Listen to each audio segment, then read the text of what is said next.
야당 주도로 국회를 통과한 최상병 특검법에 대통령 거부권이 행사되자 민주당은 국민을 위한 대통령의 길 거부하는 선언이라고 반발했습니다. 반면 국민의힘은 특검법의 위헌적 요소를 지적하며 진행 중인 수사기관의 수사 결과를 차분히 기다려야 한다고 맞받았습니다. 이번에는 국회 연결하겠습니다. 손효정 기자. 네, 국회입니다. 네, 최상병 특검법에 대한 제2요구안이 제기됐는데 여야의 반응을 전해주시죠.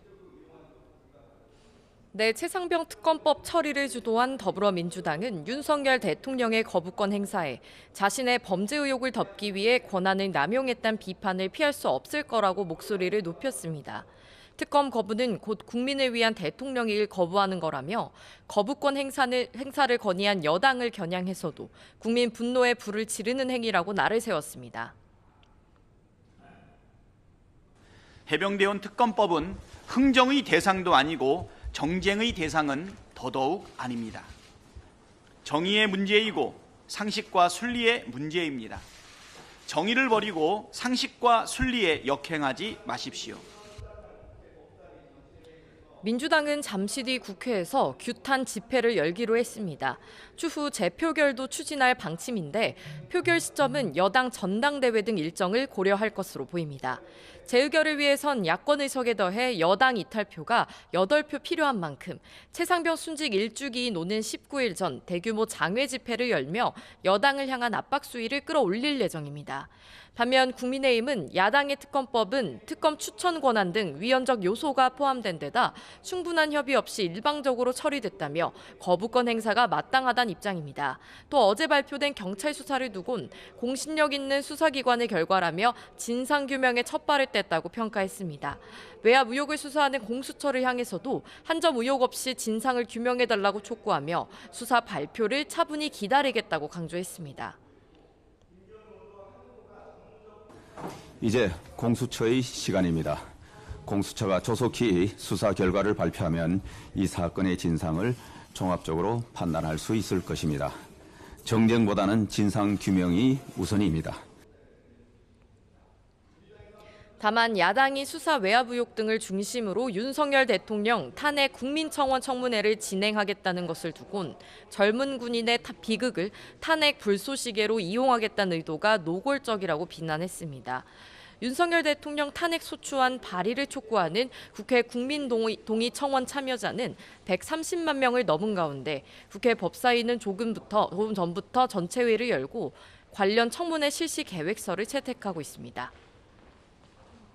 네, 이번에는 여당 상황 짚어보겠습니다. 지난 총선 국면에서 김건희 여사가 한동훈 후보에게 보낸 문자의 원문이 공개되면서 파장이 커지고 있죠. 네, 어제 한 매체가 김건희 여사가 지난 1월 15일부터 25일까지 당시 비상대책위원장이었던 한동훈 후보에게 보낸 문자 메시지 5건의 원문을 공개했습니다.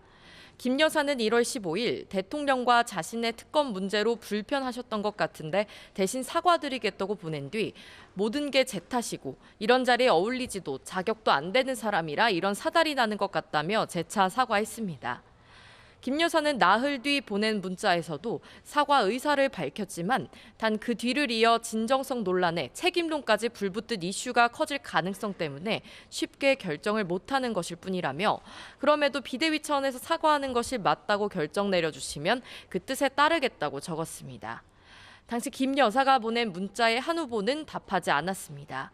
문자 원문이 공개되면서 이를 둘러싼 당권 주자들 간 공방도 한층 격화될 전망입니다. 일단 한동훈 후보 측은 문자 내용은 사실이지만 당시 여러 경로로 김 여사의 사과가 어렵다는 뜻을 확인했다고 반박했습니다. 또 비대위원장으로서 사적 통로로 영부인의 문자에 답변하는 것은 부적절했다는 입장인데 친한계 장동혁 의원도 라디오 인터뷰에서 친윤계와 원희룡 캠프가 논란을 주도하고 있다고 직격했습니다. 반면 한 후보를 겨냥한 다른 후보들의 공세 수위는 높아졌습니다. 원희룡 후보 측은 문자를 보면 사과 의사가 명확히 나타나 있다며 전당대회는 당원 리더를 뽑는 선거인 만큼 당원들도 총선 과정에서 드러난 갈등과 의혹을 잘 알아야 한다고 강조했습니다. 나경원 후보는 라디오 인터뷰에서 김 여사의 사과 취지를 무시한 건 직무해태라며 한 후보의 사과를 촉구했고 윤상현 후보도 YTN과의 통화에서 무시가 이 문제의 본질이라고 지적했습니다.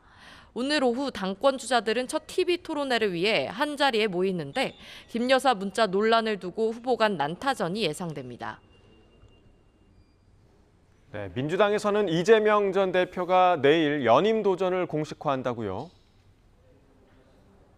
네, 이재명 전 대표는 전당대회 예비후보 신청 마지막 날인 내일 오전 11시에 민주당 중앙당사에서 출마 기자회견을 열겠다고 공지했습니다.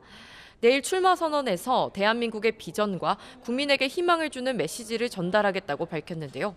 민생 회복을 구현할 정책 대안과 정당 발전 방안도 함께 발표하겠다는 계획인데 이재명 2기 체제를 위한 구체적인 구상이 담길 것으로 보입니다.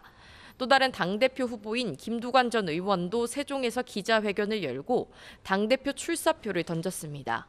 사실상 이재명 전 대표의 연임이 확실시되는 가운데 김 전 의원은 1극 체제로 개편된 현재 당 상황에 대한 우려를 나타내왔습니다. 이런 가운데 대표와 함께 민주당을 이끌 최고위원 후보군은 두 자릿수로 갈수록 경쟁이 치열해지고 있습니다. 다만 후보들 모두 명심 마케팅에 몰두하고 있어 차기 지도부 또한 친명계 일색이 될 거란 관측이 우세합니다. 지금까지 국회에서 전해드렸습니다.